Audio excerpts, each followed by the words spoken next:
In today's video, I will show you how the correction of the line of sight messes up your neck and your lower back, and I'm going to show you what you can do about it. Welcome, I'm Olivier Gérard, economist, posture therapist, author of the Posture Manual, and creator of the Posture Academy from my website or from Udemy. What's the correction of the line of sight? Look, if I reach far forward for that keyboard, my line of sight moves downwards. Roughly, you can estimate that the line of sight is 90 degrees from your spine, roughly.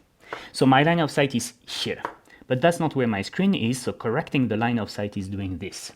And that neck extension has two effects. Number one, it contracts the muscles and increases the pressure on the vertebrae in my neck, but there's also an effect on the lower back. Just look at the reaction of my pelvis when I look at the ceiling. If I look at the ceiling, my lower back hollows, i.e. my pelvis tilts forward, i.e. the lower back muscles are contracted. So when I do this, not only do I strain the neck, but I also strain the lower back. Other examples, you're in the train looking at the person in front of you. Your glasses are falling on your nose. Here is the frame of the glasses right in the middle of your visual field, and you're correct. You have progressive lenses. This is the proximity zone to look at, for example, your screen, and therefore you look at your screen like this.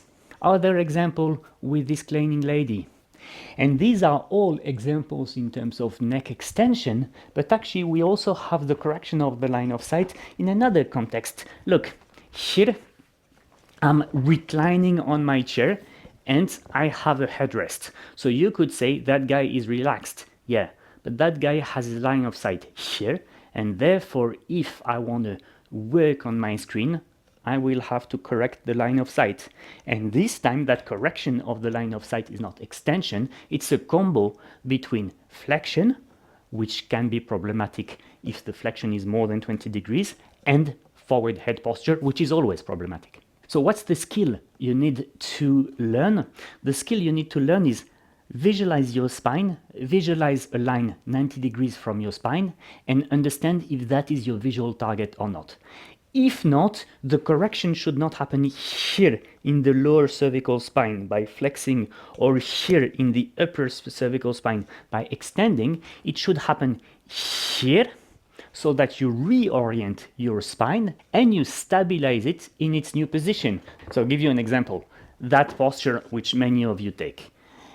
If I want to correct, I should not correct in the lower cervical spine. I should correct in the hip joint, meaning do this, so that my line of sight moves downwards towards the screen, and then I stabilize my spine. Other example, if I'm here looking at the person in front of me, I take the angle from that person and I restore this 90-degree connection with my spine. So just start by doing that. Start by identifying all the situations in which you have to do something in your neck, whether extension or flexion, to correct for something that has not been right in the foundations of the neck. And then you'll find a way to adjust and stabilize your spine so as to protect the neck ultimately.